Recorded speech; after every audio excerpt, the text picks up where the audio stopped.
Assalamualaikum warahmatullahi wabarakatuh. Pada hari ini kita akan lihat matematik tambahan tingkatan 4 bab 7 geometri koordinat. Kita akan lihat kepada subtopik 7.4 iaitu persamaan lokus.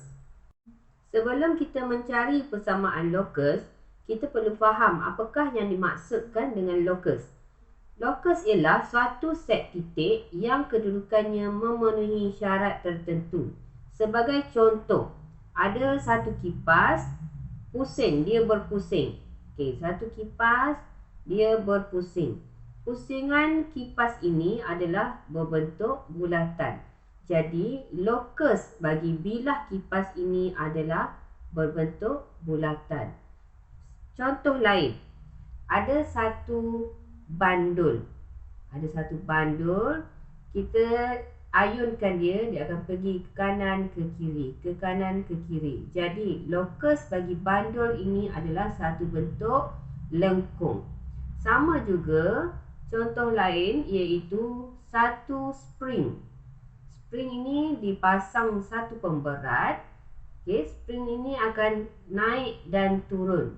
Maka lokus bagi spring ini ialah garis menegak. Itu yang dimaksudkan lokus. Lokus ialah dalam bahasa mudahnya ialah jalan. Ia jalan yang dilalui oleh satu titik dengan syarat yang tertentu. Sekarang kita lihat bagaimana untuk mencari persamaan lokus. Sekarang di sini ada satu soalan iaitu satu titik P. Titik P yang bergerak dengan keadaan jaraknya dari satu titik tetap A13 adalah 4 unit. Cari persamaan lokus P. Jadi dekat sini kita sudah diberi rajah bagi soalan ini. Jadi sekarang kalau kita tengok dekat sini A13. Koordinat A ini ialah 13. A ini tidak bergerak. Dia kata titik tetap. Jadi A ini tidak bergerak. Titik mana yang bergerak? Titik P yang bergerak. Macam mana titik P ini bergerak? Titik P ini bergerak 4 unit dari A. Tengok ni. Jadi bila sini 4 unit, dia sentiasa bergerak 4 unit, maka lokusnya adalah berbentuk satu bulatan. Dekat sini P kita tidak diberi koordinat. Jadi kita anggapkan sebagai P itu X, Y. Jadi sekarang macam mana nak cari persamaan lokus? Untuk mencari persamaan lokus, kita akan gunakan formula jarak. Apakah formula jarak? Formula jarak ialah punca kuasa 2 X2 tolak X1 kuasa 2 tambah Y2 tolak Y1 kuasa 2. Jadi ingat, kalau kita nak cari persamaan lokus, kita akan gunakan formula jarak. Dekat sini kita dah ada koordinat A dan juga koordinat P. Maka kita labelkan dahulu A ini sebagai X1, 1 ini sebagai X1, 3 ini sebagai Y1, X ini sebagai X2, Y ini sebagai Y2. Jadi sekarang kita gantikan nilai X dan Y ke dalam formula jarak. Jadi kita dah tahu dah kita nak guna formula jarak. Saya tuliskan dahulu formulanya tadi. X2 tolak X1 kuasa 2 tambah Y2 tolak Y1 kuasa 2. Kita dah tahu ke belum jarak dia antara A dengan P ni tadi? Kita dah tahu ke belum? Kita dah tahu dah. Dia dah bagi dah tahu dah tadi. Jaraknya ialah 4. Jadi kita tuliskan sama dengan 4. Sekarang kita gantikan nilai X2, X1, Y2, Y1. X2 ialah X. Jadi kita gantikan X. Tolak dengan X1 ialah 1 kuasa 2 tambah dengan Y2 ialah Y. Tolak dengan Y1 ialah 3 kuasa 2 sama dengan 4. Kemudian kita pindahkan punca kuasa 2 ini ke kanan. Punca kuasa 2 pindah ke kanan, dia akan jadi kuasa 2.